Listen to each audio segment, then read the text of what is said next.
রাস্তায় পড়ে থাকা টাকা উঠালে কি গুনাহ হবে এবং এই টাকা কাকে দিতে হবে? ভাই, রাস্তায় যদি কোনো কুড়িয়ে পড়া জিনিস পাওয়া যায়, আপনি 10টা টাকা পাইলেন, 5টা টাকা পাইলেন, একটা কয়েন পাইলেন বা কোনো কিছু পাইলেন, এটা যদি উঠানো হয় তাহলে কি করতে হয়? কি করতে হয় বলেন? আমাদের দেশে অনেকে বলেন যে রাস্তা থেকে কোনো কিছু কুড়ানো, হারানো কোনো জিনিস যদি আপনি উঠান, কারোর হারানো, কারোর পড়ে গেছে, আপনি উঠাইছেন, তাহলে যেটা উঠাইছেন ওটা ডবল দিতে হবে। এরকম একটা মাসালা আপনারা শুনছেন না শুনেন নাই? এই মাসালাটা কেউ একজন বানাইছে যাতে করে কেউ ভয়ে আর কারোর টাকা পয়সা না তোলে। নেক উদ্দেশ্যে কিছু জাল হাদিস তৈরি হয়েছে, তার মধ্যে এটা একটা, বুঝতে পারছেন? অথচ কোরআন হাদিসে কোথাও কথা বলা হয় নাই। তা আপনি এক কাঠি আগ বাড়িয়ে কেন এরকম নিজের মন গড়া মাসআলা বলবেন? এটা জায়েজ নাই, গুনাহের কথা। এ ধরনের কথা বলা যাবে না। যদি রাস্তায় কোনো কিছু পড়ে থাকে দেখেন আপনি, জিনিসটা যদি খুব তুচ্ছ হয়, সামান্য হয়, ধরেন কথার কথা 2 টাকার কয়েন, এটা যার হারাইছে সে আর এটা খুঁজতেও যাবে না, আপনি জানেন খুব সামান্য জিনিস, তাহলে সেটা আপনি নিজে গরিব হলে গরিব খেলেন বা কোনো গরিবকে আপনি দান করে দিলেন। আপনি নিজে গরিব হলে আপনি নিজে খেয়ে ফেলতে পারেন বা কোনো গরিবকে দান করে দিতে পারেন।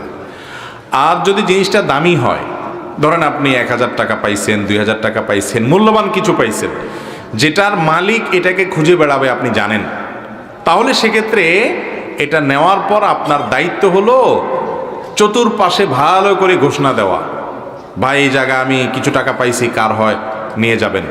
দীর্ঘদিন আপনাকে ঘোষণা দিয়ে যেতে হবে, যেতে হবে, যেতে হবে। কোনোভাবেই মালিক আর পাওয়া যাচ্ছে না, কোনো হদিস নাই, কোনো আলামত নাই, কোনো কিচ্ছুতেই পাচ্ছেন না, আর আশাও নাই। এতদিন হয়ে গেছে, অনেক দিন হয়ে গেছে, বহুত খোঁজাখুঁজি করছেন, তারপরেও পান নাই। তাহলে এবার কি করবেন? এই টাকা কোনো গরিব, কোনো অভাবী, জাকাতের হকদার মানুষকে দিয়ে দিবেন। ওই ব্যক্তির তরফ থেকে, যে আল্লাহ এই টাকার যে মালিক, তার তরফ থেকে আমি দান করে দিলাম, সবটা তার অ্যাকাউন্টে জমা হবে। আর আপনি যদি এরকম করেন যে আপনি ওইটা নিয়ে একটু খুঁজলেন, খোঁজাটা এমনভাবে খুঁজলেন যাতে কাউকে না পাওয়া যায়, এই টাইপের খোঁজা খুঁজলেন, হ্যাঁ? ওই যে একজনের বলে মুরগি হারাই গেছে আর আরেকজনে পাইছে, পাওয়ার পর মুরগিটা নিয়ে সে খুঁজছে, তো খোঁজার সময় সে বিরাট জোর করে আওয়াজ দেয়, একটা মুরগি পাওয়া গেছে।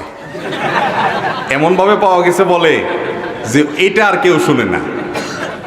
সবাই মনে করে কি জানি কি একটা মুরগি বেচা হবে না কি, পরেরটা আর মানুষ শুনে না। তো এইভাবে সারাদিন ডাকি ডাকি আসি, এরপরে আসি বলে, হুজুর আপনার কথা অনুযায়ী আমি আজকে বহুত চিৎকার দিয়ে দিয়ে ডাকছি, কোনো মালিক টালিক পাই নাই, এখন আমি গরিব মানুষ, আমি খাইতে পারি কিনা। তো এরকম মাসালা ঘুরে যদি খান তাহলে কিন্তু জায়েজ হবে না। আপনি যদি কোনো কিছু তুলেন কুড়ানো জিনিস, তাহলে আপনার দায়িত্ব হবে সেটা কি করা, ঘোষণা দিয়ে। ফর এক্সাম্পল, আপনি একটা বাজারে পেয়েছেন, তাহলে বাজারে ওই দোকানের আশেপাশের দোকানগুলোতে আপনি কাগজ টাঙ্গায় দিলেন, নোটিশ লিখে দিলেন, দোকানদারদের মাধ্যমে ঘোষণা দিলেন, বিভিন্নভাবে ঘোষণা দিলেন। আবার ওই মসজিদে যায় ঘোষণা দিতে যায়েন না, ওইটা আবার না জায়েজ। এরপরেও যদি না পাওয়া যায় তাহলে সেক্ষেত্রে কোনো গরিব মানুষকে দান করে দিবেন। আপনি নিজে খুব অভাবী গরিব মানুষ হলে আপনি নিতে পারেন, খেতে পারেন, যদি মালিক পাওয়ার আশা একদম না থাকে। তাহলে ভালো করে খুঁজতে হবে এবং দিতে হবে। এখন কথা হলে কুড়ানো জিনিস ধরা ঠিক না বেঠিক, এটা নিয়ে আরেকটা আমাদের মধ্যে ভুল বোঝাবুঝি আছে। অনেকে মনে করে না, কোনো জিনিস পড়ে থাকলে এটা ধরা উচিত না, ধরলে বরং ঝামেলা। যদি এটা আপনি না নিলে বরং আরেকজন মানুষ নিয়ে এসে খেয়ে ফেলবে, অসৎ মানুষ, এরকম মনে হয়, তাহলে আপনি বরং নেবেন। একজন একটা মোবাইল ফেলে গেছে, আপনি দেখেছেন, আপনি জানেন যে আপনি হারামটা খাবেন না, আপনার মধ্যে আল্লাহর ভয় আছে, আপনি খুঁজি মালিককে দেওয়ার চেষ্টা করবেন, আর আপনি না নিলে বরং অন্য কোনো লোক নিয়ে যাবে যার মধ্যে আল্লাহর ভয় নাই, এইরকম আশঙ্কা হলে আপনার জন্য বরং সেটা উঠানো উচিত। কথা কি বুঝতে পারছি? ওইটা বরং আপনি তুলে নিবেন, কারণ আপনি না নিলে ওইটা আরো নষ্ট হবে।